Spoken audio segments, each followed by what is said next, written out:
We're back. Psycho-Cybernetics. We are on chapter 1 now. The self-image, your key to a better life. During the past decade, a revolution has been quietly going on in the fields of psychology, psychiatry, and medicine. New theories and concepts concerning the self have grown out of the work and findings of clinical psychologists, practicing psychiatrists, and cosmetic or so called plastic surgeons. New methods growing out of these findings have resulted in a rather dramatic changes in personality, health, and apparently even in basic abilities and talents. Chronic failures have become successful. F students have been changed into straight A pupils within a matter of days and with no extra tutoring. Shy, retiring, inhibited personalities have become happy and outgoing. Writing in the January 1959 issue of Cosmopolitan magazine, T.F. James summarizes the results obtained by various psychologists and MDs as follows. Understanding the psychology of the self can mean the difference between success and failure, love and hate, bitterness and happiness. The discovery of the real self can rescue a crumbling marriage, recreate a faltering career, and transform victims of personality failure. On another plane, discovering your real self means the difference between freedom and the compulsions of conformity. Your key to a better life. The most important psychological discovery of this century is the discovery of the self image. Whether we realize it or not, each of us carries about with us a mental blueprint or picture of ourselves. It may be vague or ill defined to our conscious gaze. In fact, it may not be consciously recognizable at all, but it is there, complete down to the last detail. This self image is our own conception of the sort of person I am. It has been built up from our own beliefs about ourselves, but most of these beliefs about ourselves have unconsciously been formed from our past experiences, our successes and failures, our humiliations, our triumphs, and the way other people have reacted to us, especially in early childhood. From all these, we mentally construct a self or a picture of self. Once an idea or belief about ourselves goes into this picture, it becomes true as far as we personally are concerned. We do not question its validity, but proceed to act upon it just as if it were true. The self image becomes a golden key to living a better life because of two important discoveries. One, all your actions, feelings, behaviors, even your abilities are always consistent with this self image. In short, you will act like the sort of person you conceive yourself to be. Not only this, but you literally cannot act otherwise in spite of all your conscious efforts or willpower. The man who conceives himself to be a failure type person will find some way to fail in spite of all his good intentions or his willpower, even if opportunity is literally dumped in his lap. The person who conceives himself to be a victim of injustice, one who was meant to suffer, will invariably find circumstances to verify his opinions. The self image is a premise or a base or a foundation upon which your entire personality, your behavior, and even your circumstances are built. Because of this, our experience seems to verify and thereby strengthen our self images in a vicious or beneficial cycle, as the case may be, is set up.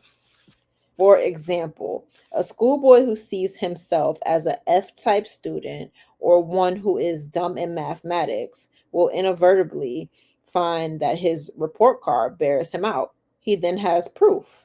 A young girl who has an image of herself as a sort of person nobody likes will indeed find that she is avoided at the school dance. She literally invites rejection. Her woebegone expression, her hangdog manner, her over anxiousness to please, or perhaps her unconscious hostility towards those she anticipates will affront her. All act to drive away those whom she would attract. In the same manner, a salesman or a businessman who also find that his actual experiences tend to prove his self image is correct. Because of this objective proof, it very seldom occurs to a person that his trouble lies in his self image or his own evaluation of himself. Tell a schoolboy that he only thinks he cannot master algebra and he will doubt your sanity. He has tried, and still his report card tells the story. Tell the salesman that it is only an idea that he cannot earn more than a certain figure, and he will prove you wrong by his order book. He knows only too well how hard he has tried and failed. Yet, as we shall see later, almost miraculous changes have occurred both in students' grades and in the earning capacity of salesmen when they were prevailed upon to change their self images. Two, the self image can be changed. Numerous case studies have shown that one is never too young or too old to change his self image and thereby start a new life. One of the reasons it has seemed so difficult for a person to change his habits, his personality, or his way of life has been that heretofore nearly all efforts at change have been directed to the circumference of the self, so to speak, rather than the center. Numerous patients have said to me something like the following: if you are talking about the positive thinking, I've tried that before and it just doesn't work for me. However, a little questioning invariably brings out that these individuals have employed positive thinking or attempted to employ it either on a particular external circumstances or some particular habit or character defect. Examples: I will get that job. I will be more calm and relaxed in the future. This business venture will turn out right for me, etc. But they have never thought to change their thinking about the self that was to accomplish these things. Jesus warned us about the folly of putting a patch of new material on an old garment or of putting new wine into old bottles. Positive thinking cannot be used effectively as a patch or a crutch to the same old self image. In fact, it is literally impossible to really think positively about a particular situation as long as you hold a negative concept of yourself. And numerous experiments have shown that once the concept of self is changed, other things consistent with the new concept of self are accomplished easily and without strain. One of the earliest and most convincing experiments along this line was conducted by the late Prescott Lecky, one of the pioneers in self image psychology. Lecky conceived of the personality as a system of ideas, all of which must seem to be consistent with one another. Ideas that are not consistent with the system are rejected, not believed, and not acted upon. Ideas that seem to be consistent with the system are accepted. At the very center of the system of ideas, the keystone, the base upon which all else is built, is the individual's ego ideal, his self image, or his concept of himself. Lecky was a school teacher and had an opportunity to test this theory on thousands of students. Lecky theorized that if a student had trouble learning a certain subject, it was because, from the student's point of view, it would be inconsistent for him to learn it. Lecky believed, however, that if you could change the student's self conception, which underlies this viewpoint, his attitude towards the subject would change accordingly. If the student could be induced to change his self definition, his learning ability should also change. This proved to be the case. One student who misspelled 55 words out of 100 and flunked so many subjects that he lost credit for a year became one of the best spellers in the school and made a general average of 91 in the next year. A boy who was dropped from one college became, because of poor grades, entered Columbia and became a straight A student. A girl who had flunked Latin 4 times after 3 talks with the school counselor finished with a grade of 84. A boy who was told by a testing bureau that he had no aptitude for English won honorable mention the next year for a literary prize. The trouble with these students was not that they were dumb or lacking in basic aptitudes. The trouble was an inadequate self image. I don't have a mathematical mind. I'm just naturally a poor speller. They identify with their mistakes and failures. Instead of saying, I failed that test, which is factual and descriptive, they concluded, I am a failure. Instead of saying I flunked that subject, they said I am a flunk out. For those who are interested in learning more about Lecky's work, I recommend securing a copy of his book, Self Consistency: A Theory of Personality. Note, this book is now out of print, which means it'll probably cost like $500. Or maybe not. I could be wrong. That's not in the book. That was just me. Okay. Lecky also used the same method to cure students of such habits as nail biting and stuttering. My own files contain case histories just as convincing. The man who was so afraid of strangers that he seldom ventured out of the house and who now makes his living as a public speaker. And there was the salesman who had already prepared a letter of resignation because he just wasn't cut out for selling. And 6 months later was number one man on a force of 100 salesmen.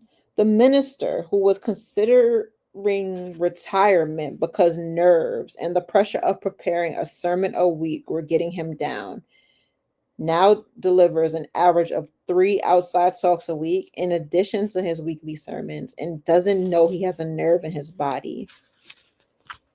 How a plastic surgeon became interested in self image psychology.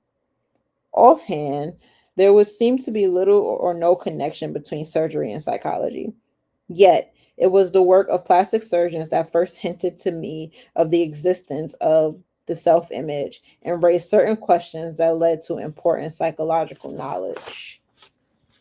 When I first began the practice of plastic surgery many years ago, I was amazed by the dramatic and sudden changes in character and personality that often resulted when a facial defect was corrected. Changing the physical image in many instances appears to create an entirely new person. In case after case, the scalpel that I held in my hand became a magic wand that not only transformed the patient's appearance, but transformed his whole life. The shy and retiring became bold and courageous. A Mormic stupid boy changed into an alert, bright youngster who went on to become an executive with a prominent firm.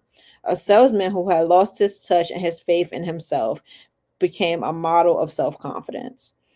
And perhaps the most startling of all was the habitual hardened criminal who changed almost overnight from an incorrigible who had never shown any desire to change into a model prisoner who won a parole and went on to assume a responsible role in society. I reported many such case histories in my book, New Faces, New Futures. Following its publication and similar articles in leading magazines, I was besieged with questions by criminologists, psychologists, sociologists, and psychiatrists. They asked questions that I could not answer, but they did start me upon a search. Strangely enough, I learned as much, if not more, from my failures as from my successes. It was easy to explain the successes, such as a boy with two big ears who had been told that he looked like a taxi cab with both doors open. He had been ridiculed all his life, often cruelly. Association with playmates meant humiliation and pain. Why shouldn't he avoid social contacts? Why shouldn't he become afraid of people and retire into himself? Terribly afraid to express himself in any way, it was no wonder he became known as a moron. When his ears were corrected, it would seem only natural that the cause of his embarrassment and humiliation had been removed and that he would assume a normal role in life, which he did. Or consider the salesman who suffered a facial disfigurement as a result of an automobile accident. Each morning when he shaved, he could see the horrible disfiguring scar on his cheek and the grotesque twist to his mouth. For the first time in his life, he became painfully self conscious. He was ashamed of himself and felt that his appearance must be repulsive to others. The scar became an obsession with him. He was different from other people. He began to wonder what others were thinking of him. Soon his ego was even more mutilated than his face. He began to lose confidence in himself. He became bitter and hostile. Soon, almost all his attention was directed towards himself, and his primary goal became the protection of his ego and the avoidance of situations that might bring humiliation. It is easy to understand how the correction of facial disfigurement and the restoration of a normal face would overnight change this man's entire attitude and outlook, his feelings about himself, and result in greater success in his work. But what about the exceptions who didn't change? The Duchess, who all her life had been terribly shy and self-conscious because of a tremendous hump in her nose. Although surgery gave her a classic nose and a face that was truly beautiful, she still continues to act the part of the ugly duckling, the unwanted sister who would never bring herself to look another human being in the eye. If the scalpel itself was magic, why did it not work on the Duchess? Or what about all the others who acquired new faces but went right on wearing the same old personality? Or how to explain the reaction of those people who insist that the surgery had made no difference whatsoever in their appearance? Every plastic surgeon has had this experience and has probably been as baffled as I was. No matter how drastic the change in appearance may be, there are certain patients who will insist, I look just the same as before. You didn't do a thing. Friends, even family, may scarcely recognize them, may become enthusiastic over their newly acquired beauty, yet the patients themselves insist that they can only see slight or no improvement, or in fact deny that any change at all has been made. Comparison of the before and after photographs does little good, except possibly to arouse hostility. By some strange mental alchemy, the patient will rationalize. Of course, I see that the lump is no longer in my nose, but my nose still looks just the same. Or the scar may not show anymore, but it's still there. Scars that bring pride instead of shame. Still, another clue in search of the elusive self image was the fact that not all scars or disfigurements bring shame and humiliation. When I was a young medical student in Germany, I saw another student proudly wearing his saber scar, much as an American might wear a Medal of Honor. The duelists were the elite of college society, and a facial scar was the badge that proved you a member in good standing. To these boys, the acquisition of a horrible scar on the cheek had the same psychological effect as the eradication of the scar from the cheek of my salesman patient. In old New Orleans, a Creole wore an eye patch in much the same way. I began to see the knife itself held no magical powers. It could be used on one person to inflict a scar and on another to erase the scar with the same psychological results. The mystery of imaginary ugliness. To a person handicapped by a genuine congenital defect or suffering an actual facial disfigurement as a result of an accident, plastic surgery can indeed seemingly perform magic. From such cases, it would be easy to theorize that the cure all for all neurosis, unhappiness, failure, fear, anxiety, and lack of self confidence would be wholesale plastic surgery to remove all bodily defects. However, according to this theory, persons with normal or acceptable faces should be singularly free from all psychological handicaps. They should be cheerful, happy, self confident, free from anxiety and worry. We know only too well this is not true. Nor can such a theory explain the people who visit the office of a plastic surgeon and demand a facelift to cure a purely imaginary ugliness. There are the 35 or 45-year-old women who are convinced that they look old, even though their appearance is perfectly normal and in many cases unusually attractive. There are the young girls who are convinced that they are ugly merely because their mouth, nose, or bust measurement does not exactly match that of the currently reigning movie queen. There are men who believe that their ears are too big or their nose is too long. No ethical plastic surgeon would even consider operating on these people. But unfortunately, the quacks, or so called beauty doctors, whom no medical association will admit to membership, have no such qualms. Such imaginary ugliness is not at all uncommon. A recent study of college co-eds showed that 90% were dissatisfied in some way with their appearance. If the words normal and average mean anything to you, It is obvious that 90% of our population cannot be abnormal or different or defective in appearance. Yet similar surveys have shown that approximately the same percentage of our general population finds some reasoning to be ashamed of their body image. These people react just as if they they suffer from an actual disfigurement. They feel the same shame. They develop the same fears and anxieties. Their capacity to really live fully is blocked and choked by the same sort of psychological roadblock. Their scars, though mental and emotional rather than physical, are just as debilitating. The self image, the real secret. Discovery of the self image explains all the apparent discrepancies we have been discussing. It is the common denominator, the determining factor in all our case histories, the failures as well as the successes. The secret to this, to really live, that is to find life reasonably satisfying. You must have an adequate and realistic self image that you can live with. You must find yourself acceptable to you. You must have a wholesome self esteem. You must have a self that you can trust and believe in. You must have a self that you are not ashamed to be, and one that you can feel free to express creatively rather than hide or cover up. You must have a self that corresponds to reality so that you can function effectively in the real world. You must know yourself, both your strengths and your weaknesses, and be honest with yourself concerning both. Your self image must be a reasonable approximation of you, being neither more than you are nor less than you are.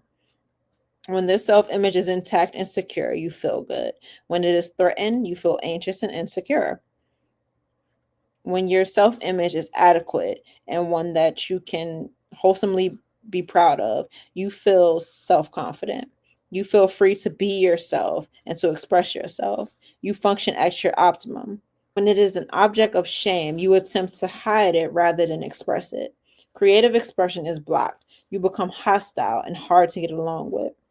If a scar on the face enhances the self image, as in the case with the German duelist, self esteem and self confidence are increased.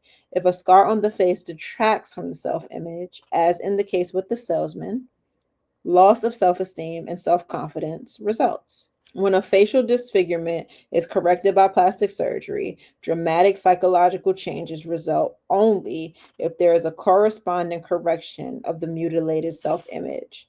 Sometimes the image of a disfigured self persists even after a successful surgery, much the same as the phantom limb may continue to feel pain years after the physical arm or leg has been amputated. I began a new career. These observations led me into a new career. Some years ago, I became convinced that the people who consult a plastic surgeon need more than surgery, and some of them do not need surgery at all. If I were to treat these people as patients, as a whole person, rather than merely a nose, ear, mouth, arm, or leg, I needed to be in a position to give them something more. I needed to be able to show them how to obtain a spiritual facelift, how to remove emotional scars, how to change their attitudes and thoughts, as well as their physical appearance. This study has been most rewarding. Today, I am more convinced than ever that what each of us really wants deep down is more life. Happiness, success, peace of mind, or whatever your own conception of supreme good may be, is experienced in its essence as more life. When we experience expansive emotions of happiness, self confidence, and success, we enjoy more life.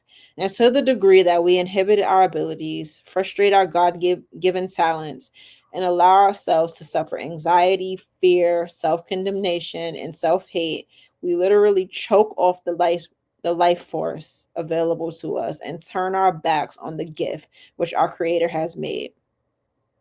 To the degree that we deny the gift of life, we embrace death. Your program for better living. In my opinion, during the past 30 years, psychology has become far too pessimistic regarding man and his potentiality for both change and greatness. Since psychologists and psychiatrists deal with so called abnormal people,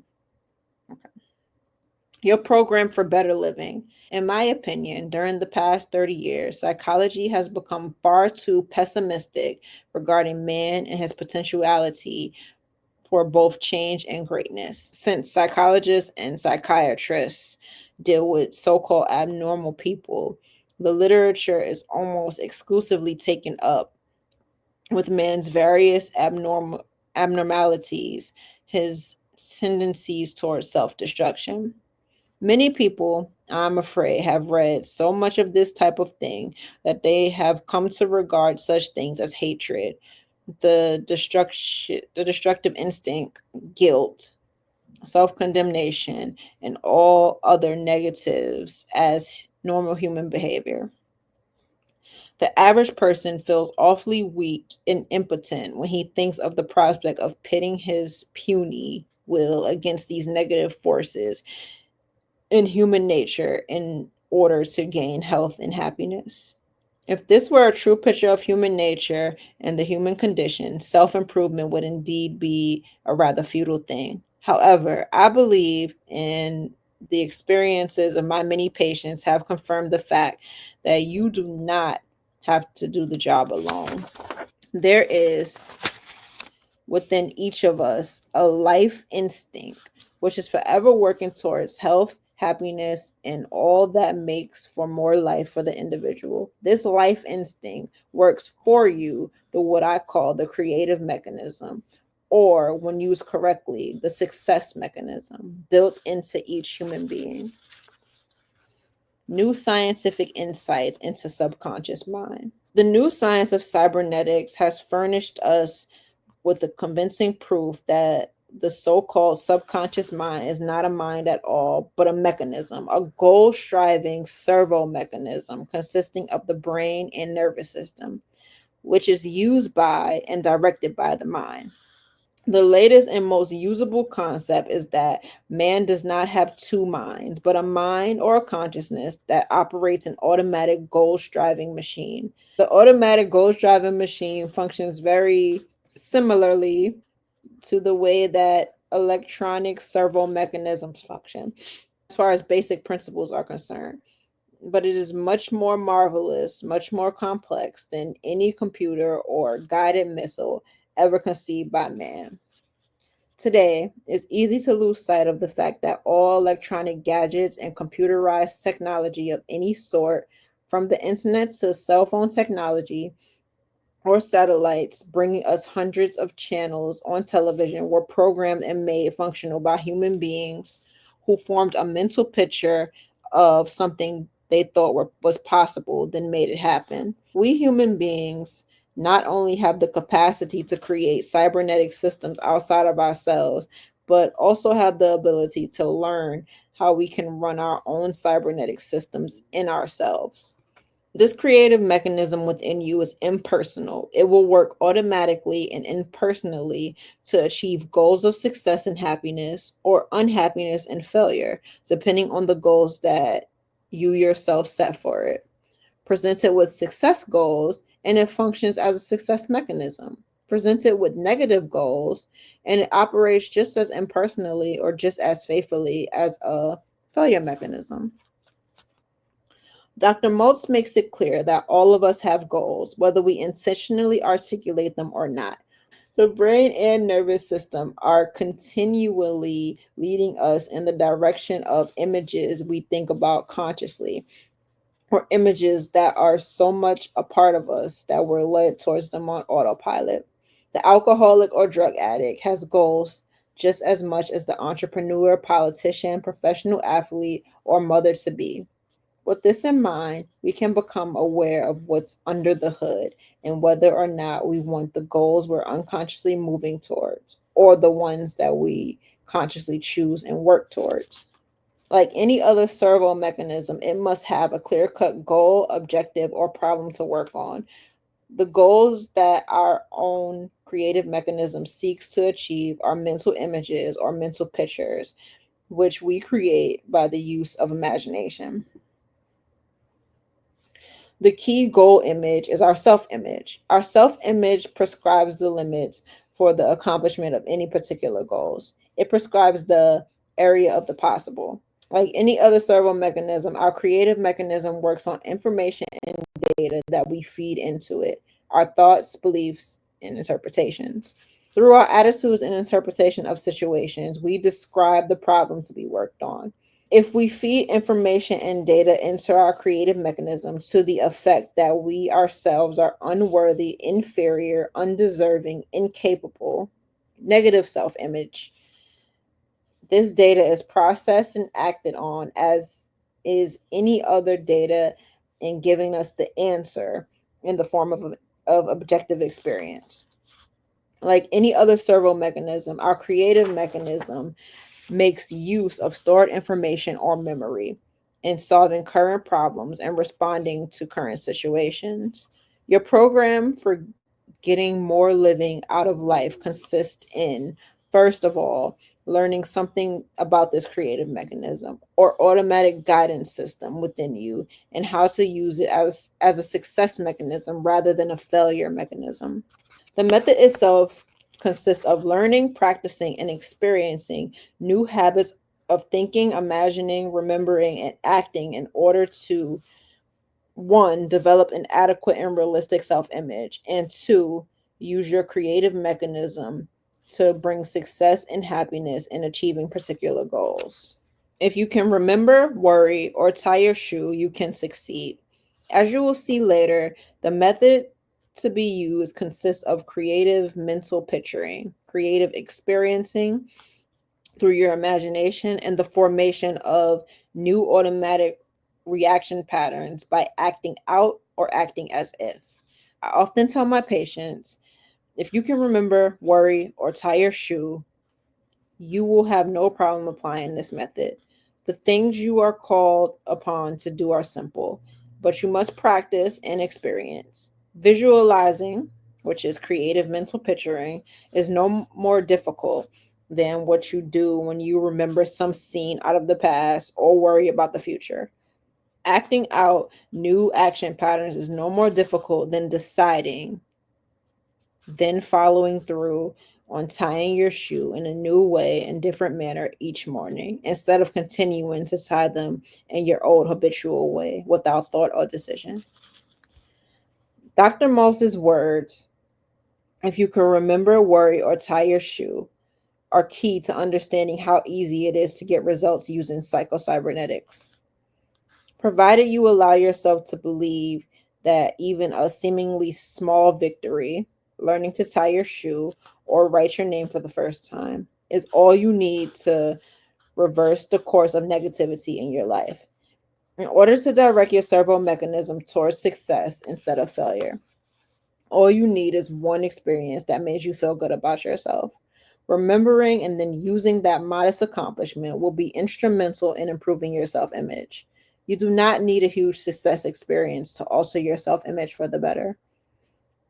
You do not need an experience that is a mirror of what you're trying to create or accomplish. All you need is an experience like tying your shoe or learning to write your name for the first time, wherein you can say, yes, I'm glad I learned that skill. Yes, I remember the first day I could do it. Yes, I was happy. This one memory, this one positive experience, no matter how long ago it took place, is all you need to begin changing the course of your life in the present. And that was chapter 1.